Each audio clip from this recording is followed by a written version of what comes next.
Breaking news coming in with a huge diplomatic win as far as India is concerned, because the wordings and the language that has been used in the trade deal between US and India, that has been changed. And what are the changes that have been made? Well, the diplomatic win that ensures that there's a change in the tone, the language that the United States is using when it comes to that trade deal with India.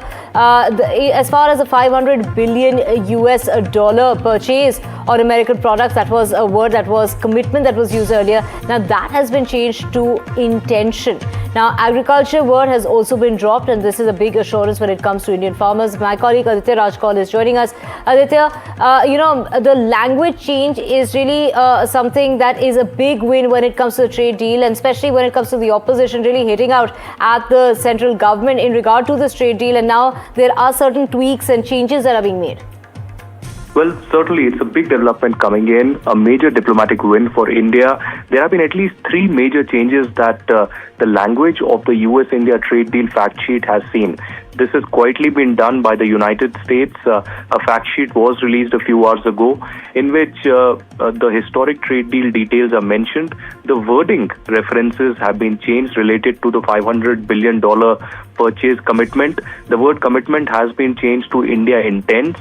On the other hand, on the pulses front also, there is a change. The word pulses has been removed. As you would remember, in the joint statement, it earlier said, and I quote, India will eliminate or reduce tariffs on all U.S. industrial goods and wide range of U.S. food and agricultural products, including dried distillers, grains, red sorghum, tree nuts, fresh and processed fruit, certain pulses, soybean oil, wine and spirits, and additional products. Now, in the updated fact sheet by the United States from the White House, it no longer carries any mention of pulses in the statement. As I was also mentioning, another significant change has been on the reference to the $500 billion commitment from India.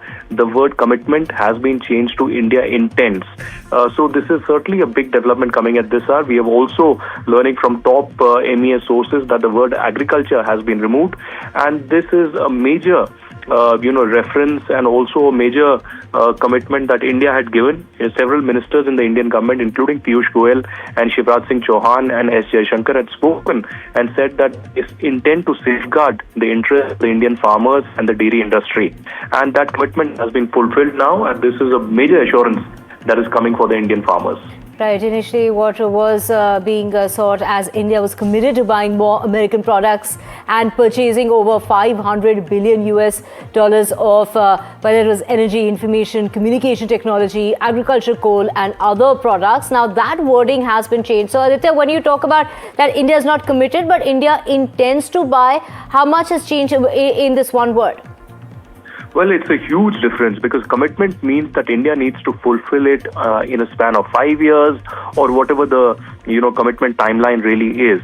But intents means that India can do it, cannot do it. There is no fixed timeline. India has shown the intention, but not a full commitment under a certain timeline. So that means that there would be certain intention towards it, buying it, but if the goal is not met, it is not written in the rule book that it has to be committed by a certain deadline or a date. So I think on all these three fronts, particularly on pulses and agriculture, it's a huge relief coming in for the Indian farmers and the dairy industry who are waiting for a word from the Indian government as to what the text or the wordings of the negotiations really would be. In the earlier joint statement, there was a word pulses and commitment that was mentioned, that has been changed in the fact sheet, and this fact sheet has been released by the White House itself. So the terminology is out there on the White House website in the fact sheet. So it comes as a huge relief for the Indian farmers who were waiting for this, who expected drastic changes to happen. Of course, the signing of the agreement will happen in March this year, sometime in mid-March, but till then negotiations will continue. We could see some further relief also. But this is a huge father of all deals between United States and India.